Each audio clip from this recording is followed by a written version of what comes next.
Hi, I'm David Duchovny, and welcome to another episode of the Red Shoe Diaries. Sorry? Oh, that's something I'm filming later. I'm Steve Powell, and welcome to another episode of Ellroy Reads. Yes, Ellroy Reads is the show where every week I introduce a book that is a favourite of the American crime novelist James Ellroy. A book that was influential to him, an inspiration to him, and something that impacted his life, impacted his writing. We all have books like this, books that are friends, mentors, lovers, even. Um, and this week, I want to go through a very special book for James Ellroy. It is called.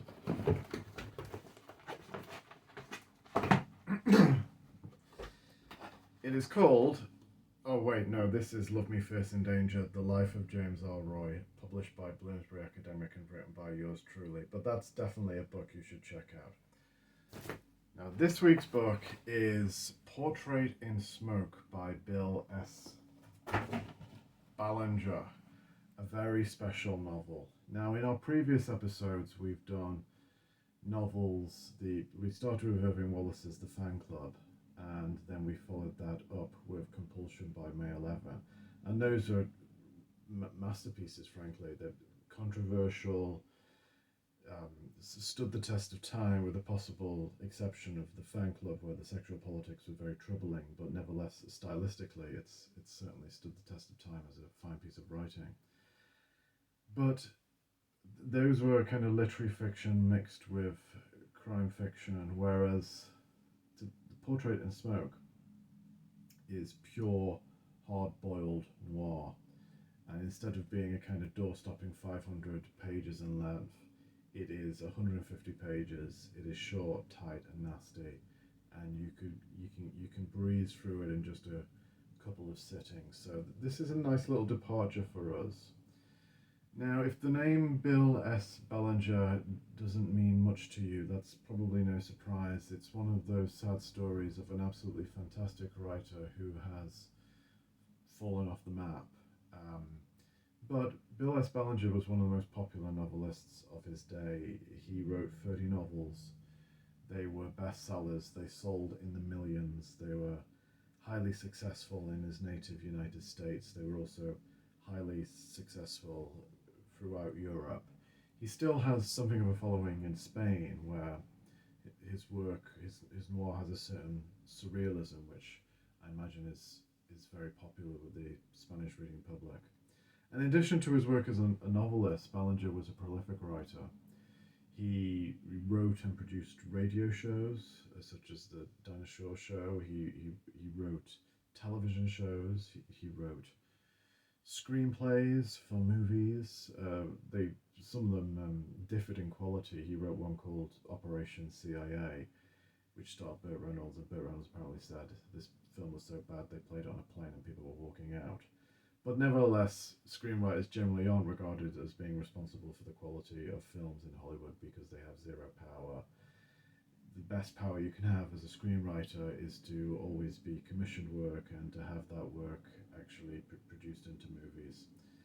So, in addition to the radio, television, screenplays, adaptations of his own work, of which I'll talk a little bit more later, Ballinger ended his career as an academic at Cal State University. He was a Grand Master, awarded Grand Master at the Edgar Awards, and he died at the age of 68 of cancer in 1980, living quite comfortably. We've been a millionaire at this stage in Tarzana, California. So why has he been forgotten when we certainly haven't forgotten Chandler, Hammett, Ed McBain, numerous other examples, more recent examples, Elmore Leonard, Robert B. Parker, have only left us in the last 10 years or so. We're still reading their work.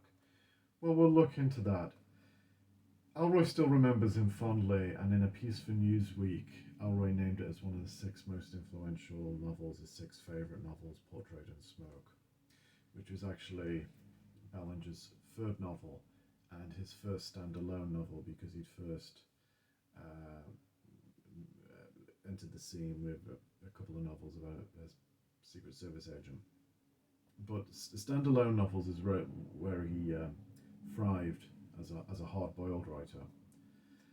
And so the basic plot of Portrait and Smoke is our lead protagonist is a guy called Danny April, and his grandfather kicks the bucket, and Danny comes into a handsome inheritance, and he uses that inheritance to buy a small collections business. He's one of these guys who's never really excelled at anything in life, and he doesn't have much in the way of ambition, but he has a nose for finding people, and this small business only has a handful of open accounts at the time he purchases it. And one of them relates to a woman who Danny becomes completely obsessed with. Her name is Krasi Almanuski. I think I've pronounced that right. And he finds out through a newspaper that she won a beauty contest. And he recalls a moment earlier in his life when he saw her. She is strikingly beautiful, as you'd imagine any beauty queen is, it would be. So he decides that he is going to find her, and along the way he's falling in love with her. But this is rather like Vera Casperi's Laura, where the detective is falling in love with a dead woman, or he thinks it's a dead woman, purely on the basis of what people tell him about Laura and a rather elaborate painting of Laura. So we know from the start it's not really love. It's not really love how you and I experience it, or how it happens in day-to-day life. This is love in a noir style, because Cressy really is femme fatale. Um, she's somewhere in between, really. In Newsweek, Ellroy called her the ultimate evil woman and said that Portrait and Smoke is the ultimate evil woman novel. But in reality, when we get to see Cressy, she doesn't come across as evil at all. You know, we see that she's had some hard knocks in life. She's grew up in the rough neighborhoods of Chicago, and her parents are kind of like sexually rough and aggressive, and that she grew up in this kind of highly sexualized environment and aggressive environment. So we have sympathy for her, and we empathize greatly with her desire to get out and to better herself. And the way she does that is through a string of relationships with men, in which she really gets one over on the men, really, and leaves them distraught, despondent, and occasionally dead without giving away too many spoilers. Now, what's great about the structure of the book, it was a structure that Ballinger repeated many times. And he was something of a specialist at. No one else could do it quite as good as him. In fact, very few people have even attempted. Is that we alternate between two viewpoints. Firstly, Danny, in which we get his viewpoint in first person. And then secondly, Cressy, which is described in third person, all of her misadventures. And then eventually the two viewpoints converge. Yes, Danny and Cressy inevitably meet. A lot of Danny's viewpoint to begin with is how he finds Cressy, because she keeps changing her name after one amorous and dubious episode after another. So he has to trace her. She changes her name. She changes her location.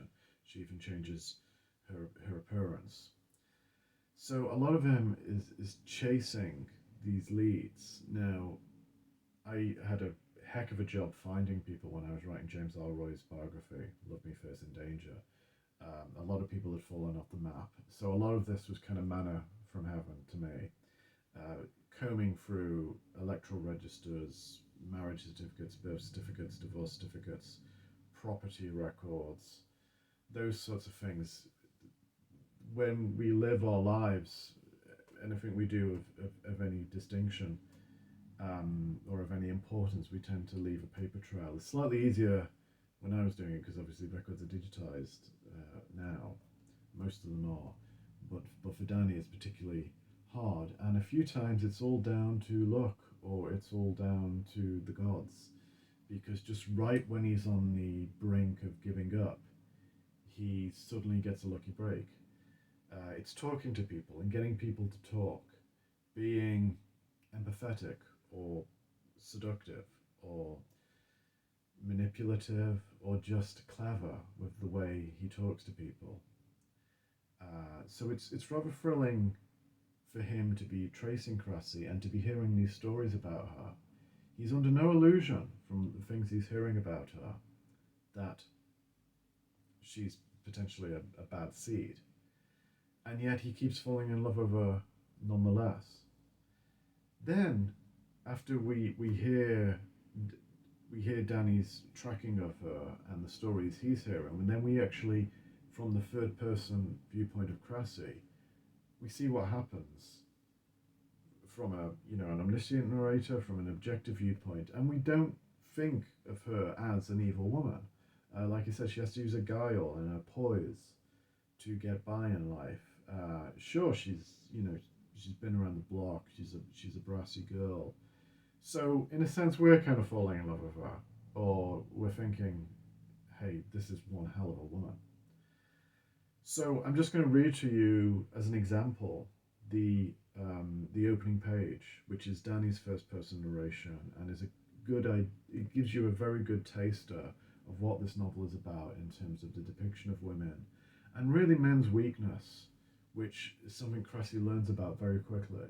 She learns about male heterosexual, masculine weakness because she's a victim of it, and she turns the tables on the men, by playing on their ego and their vanity and things like that.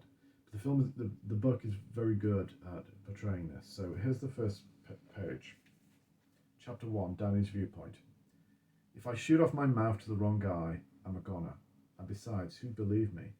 But the whole thing doesn't make sense. It doesn't make any sense at all. I've been thinking about it and talking it over with myself, and then on top of that I get dreams. And it still doesn't add up. I can't understand why it happened.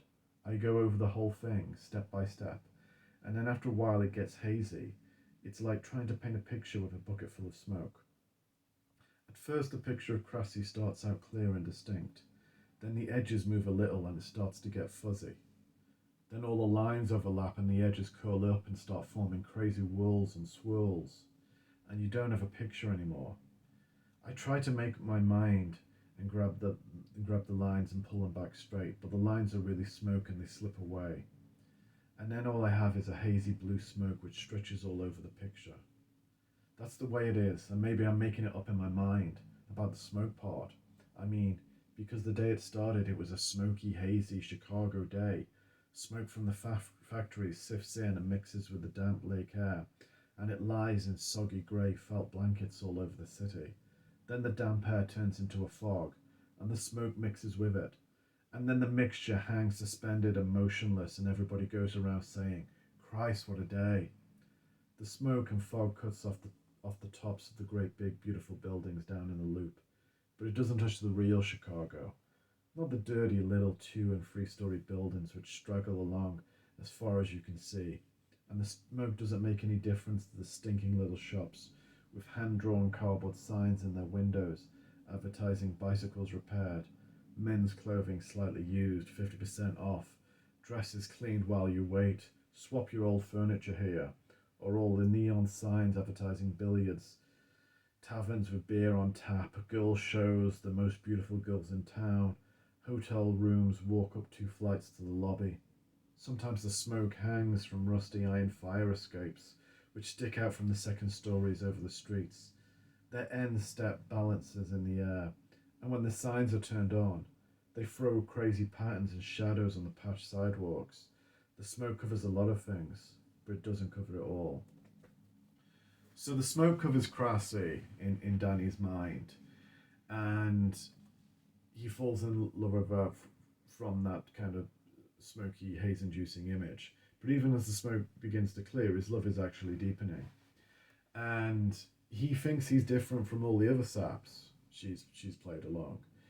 He thinks he loves her more, and he thinks he can change her or that she will fall in love with him, and all the usual delusions that most prominently men, but I suppose women too, are apt to tell themselves when they fall in love.